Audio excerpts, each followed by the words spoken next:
Hi అండి, అందరికీ నమస్కారం. Welcome back to my channel. ఇప్పుడే అందిన వార్త అండి. జగన్ అరెస్ట్ తీవ్ర టెన్షన్లో పార్టీ నేతలండి.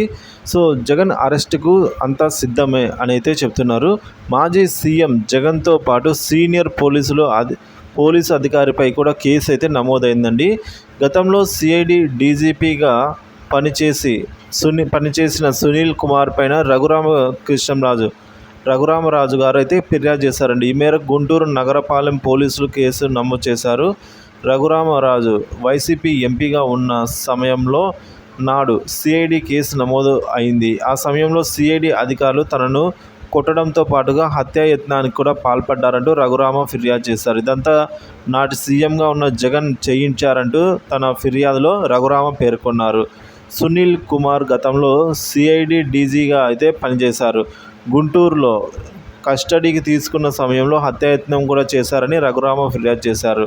సో కొట్టడమే కాకుండా హత్యాయత్నం చేశారని ఫిర్యాదులో పేర్కొన్నారు. సిఐడి డీజీ సునీల్ కుమార్తో పాటు అతని బృందంలో పలువురిపై సెక్షన్ 120B, 166, 167, 197, 307, 326, 465, 506, 34 సెక్షన్ల కింద అయితే కేసు నమోదు చేశారు.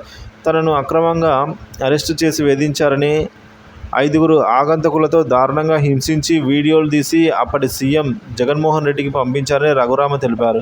తప్పుడు రిపోర్టు కోసం డాక్టర్లను కూడా మార్చేసిన పద్ధతిని నెలకొందని, అన్ని డాక్యుమెంట్స్ తన వద్ద ఉన్నాయని రఘురామ వెల్లడించారు.